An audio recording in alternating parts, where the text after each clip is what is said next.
A Washington State Senator praising the defacing of a pro-life billboard on social media. Kind of celebrating it there on her way to work. As churches and pro-life pregnancy centers continue to be subjected to attacks and vandalism. So let's talk about it with tonight. We'll start the lightning round there with KTTH, Seattle Talk Radio host Jason Rantz. Welcome back.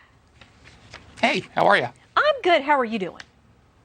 I'm doing all right. I got to live the Bream today, so That's I'm right. definitely This week's excited. Live in the Bream podcast features the one and only Jason Rantz. So look for that in the next couple of days. Thank you for doing double duty with us today. I want to play a little bit of this Washington State Senator Emily Randall. Here's what she said when she saw the defaced sign. Had to pull over on my drive through Gorst after I saw the billboard that has been up for the last few weeks, decorated. So, Jason, she seemed pretty excited, but this continues as you've covered numerous clinics and pregnancy centers out there, churches, faith-based organizations that are being attacked.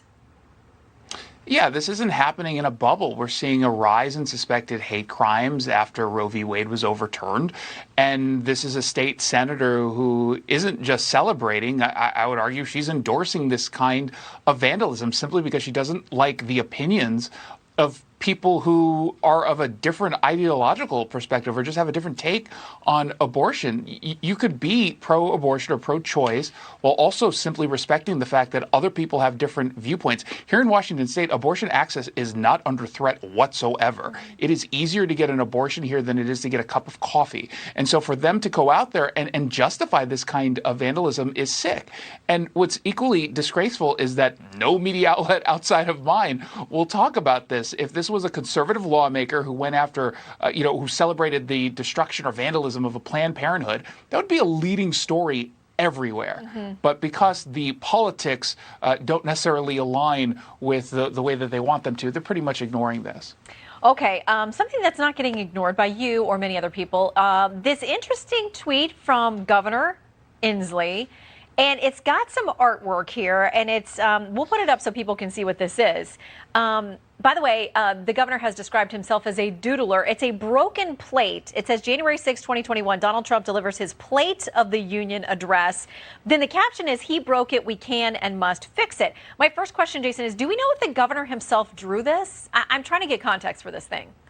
We believe he's the actual artist behind this, and it kind of looks like a third grader who's right-handed who didn't want to do this art project, so to make it interesting, he used his left hand. I mean, this is bad art. It's kind of sad and embarrassing, but he puts it out at the same time that he secretly tried to sneak something by all of us, which was a mandate now for vaccines and boosters for employers or for employees of the state. So he's implementing in a permanent way the vaccine mandate, which we know doesn't actually work to stop the spread of COVID. Well, he says it does. And really quickly, my understanding is that this includes boosters. And also they said even people with current exemptions will have to get whatever the recommendation is for the CDC with vaccinations and boosters by July of next year. So it's not going to be over any time there in Washington. Quick finishing thought for us. Yeah, I just think that this is disgusting. He puts in this directive right before the 4th of July weekend. He made no effort to get this information out there, caught a lot of people by surprise, including, as you just pointed out, folks who have been exempted from the mandate moving forward. It is so despicable. And again, to be clear, he is wrong when he says the vaccine stops the spread of COVID. That doesn't mean you shouldn't get the vaccine. It simply means what he's using as an argument here is just flat out false. Well, nobody's getting anything by you out there in the Pacific Northwest, so we always appreciate you sharing your stories with us. Thank you, Jason. Thanks, Shannon.